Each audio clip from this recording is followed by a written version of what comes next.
আহিরি প্রতিজ্ঞা করলো, আমি যখন ক্রিমিনাল হয়েছি তখন আমি রাঙার জীবন শেষ করে দেব।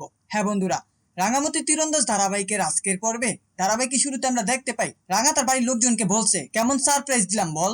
এটা যদি আগেই বলে দিতাম তাহলে সারপ্রাইজ আর সারপ্রাইজ থাকতো না, সবকিছু মিটে গেছে, অরুণবাবু একদম ঠিক আছে, আইরি দিদিও ধরা পড়ে গেছে, এবার আমরা পুজোটা খুব আনন্দ করে কাটাবো। এসব কথা শুনে প্রমিতা এবং নবারণ অনেক খুশি হয়ে যায়। এরপর সেখানে অদিতি চলে আসে এবং সেও বলে, হ্যাঁ এবার আমরা অনেক আনন্দ করে কাটাবো, আমার ছোট বৌদি ন্যাশনাল জিতেছে, দাদা ভাই একদম ঠিক আছে। প্রমিতা বলে, তুই তো সবকিছু আগে থেকেই জানতি। অদিতি জবাব দেয়, আমি সোশ্যাল মিডিয়া থেকে ছোট বৌদির খবরটা পেয়েছি আর দিদি ভাইকে ফোন করে দাদা ভাইয়ের খবরটা শুনেছি, ওরা এক্ষুনি আসছে। এরপরই সেখানে একলব্য এবং বৃন্দা চলে আসে। একলব্যকে দেখে তার মা বাবা অনেক খুশি হয়ে যায়। প্রমিতা জানতে চাই সে ঠিক আছে কিনা। একলব্য বলে, আমি একদম ঠিক আছি, আর এই সবকিছু হয়েছে রাঙার জন্য, আজ যদি রাঙা না থাকতো তাহলে অনেক বড় বিপদ হয়ে যেত। এরপর একলব্য রাঙার কাছে তার ট্রফি দেখতে চায়। রাঙা তখন তার ট্রফি দেখায়, কিন্তু একলব্য ট্রফি না দেখে রাঙার দিকেই তাকিয়ে থাকে। অদিতি দুষ্টুমি করে বলে, ট্রফিটা বরং আমিই দেখি, তুই ছোট বৌদিকে দেখ। এরপর একলব্য সবাইকে অবাক করে দিয়ে রাঙাকে জড়িয়ে ধরে। এরপরে সিনে আহিরিকে টানতে টানতে পাঁচাল এবং অঙ্কুর বাড়িতে নিয়ে আসে।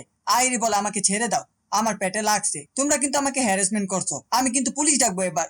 এরপর রাঙা এসে আহিরিকে বলে, তুই খুব ভালোই অভিনয় করেছিস আহিরি দিদি, কিন্তু কি বলতো, এই অভিনেতার জন্য তোর পেটটা কাটতে হলো। অরুণবাবু একদম ঠিক আছে, কিন্তু তারপরও তুই সকলের কাছে ভালো সাজার জন্য প্ল্যান করেছিলি যে অরুণবাবু দুটো কিডনি নষ্ট হয়ে গেছে, তুই তোর নিজের একটা কিডনি দিয়ে তাকে মহান হওয়ার চেষ্টা করেছিলি, কিন্তু তোর সবকিছুই আমি ধরে ফেলেছি। আমাকে তুই এতটা দুর্বল ভাবিস না, আমি গ্রাম থেকে উঠে আসা মেয়ে, প্রত্যেকটা মুহূর্তেই তোদের মতো ছল ছাতুরি করা লোকদের খুব সহজেই ধরতে পারি আমি, তাই এরকম ভুল করার চেষ্টা আর করিস না।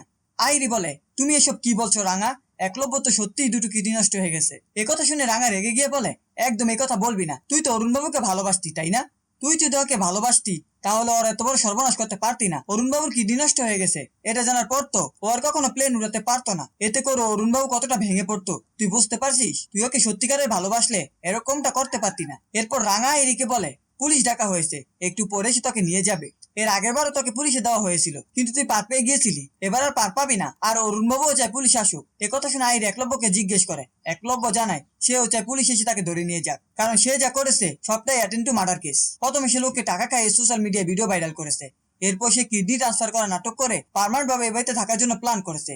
এরপর একলব্য বলে, তুমি কখনো আমার বন্ধু হতে পারো না। পরে সেখানে সভ্য আসে এবং বলে, একটু পরই পুলিশ আসছে, সবকিছু ঠিক হয়ে গেছে, এবার আমরা আনন্দ করে পুজোটা কাটাবো, রাঙা থাকতে আমাদের বাড়ি কেউ কোনো ক্ষতি করতে পারবে না। পাঞ্চালি বলে, এটা যদি আমাদের ঘরের শত্রুরা বসতো তাহলে একটু ভালো হতো।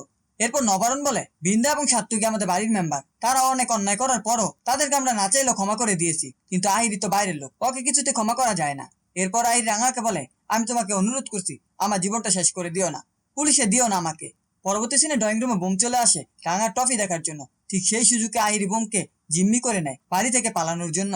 বাড়ির সকলে অনেক রিকোয়েস্ট করে বোমকে ছেড়ে দেওয়ার জন্য, এমনকি রাঙাও ভয় দেখায় বোমকে না ছাড়লে গলায় তীর ভরে দেবে, কিন্তু আহিরি বলে, আমাকে মারলে আমি বোমকে শেষ করে দেব। এরপর সুযোগ বুঝে আহিরি বাচ্চাটাকে নিয়ে বাইরে বের হয়ে যায়। পরে সিনে অঙ্কুর, একলব্য এবং রাঙা আহিরির পিছনে পিছনে বাইরে চলে আসে। তারা বাইরে বের হয়ে দেখে বোম গেটের সামনে দাঁড়িয়ে আছে। তখন তাকে জিজ্ঞেস করে, আইরি কোথায় গেল, তখন বোম দেখিয়ে দেয় আইরি কোন দিক দিয়ে গেছে। এরপর রাঙা সেদিকেই ছুটতে থাকে। অন্যদিকে আইরি রাঙাকে দেখে বিভিন্ন জায়গায় লুকানোর চেষ্টা করে এবং রাঙা আইরিকে খুঁজেই চলেছে। এরপর আইরি প্রতিজ্ঞা করে সে যখন ক্রিমিনাল হয়েছে তখন সে রাঙাকে জীবনে শেষ করে দিবে। পরবর্তী সিনে আমাদের বসুকুটিরে ঠাকুর ঘরে দেখানো হয়। প্রমিতা ঠাকুরের সামনে প্রার্থনা করছিল রাঙার জন্য এবং একলব্যর জন্য, তাদের সম্পর্কে যেন কেউ হাঁটুল ধরাতে না পারে। এরপর রাঙার ফোনে সত্যজিতের কল আসে। সত্যজিৎ জানায় তার একটা হেল্প লাগবে রাঙার কাছে এবং সে বাড়িতে আসছে। শেষ দিন একলব্য রাঙার কাছে জানতে চায় কি হয়েছে। রাঙা বলে, সত্যজিৎ স্যার বাড়িতে আসছে আমার কাছে কিছু একটা হেল্পের জন্য।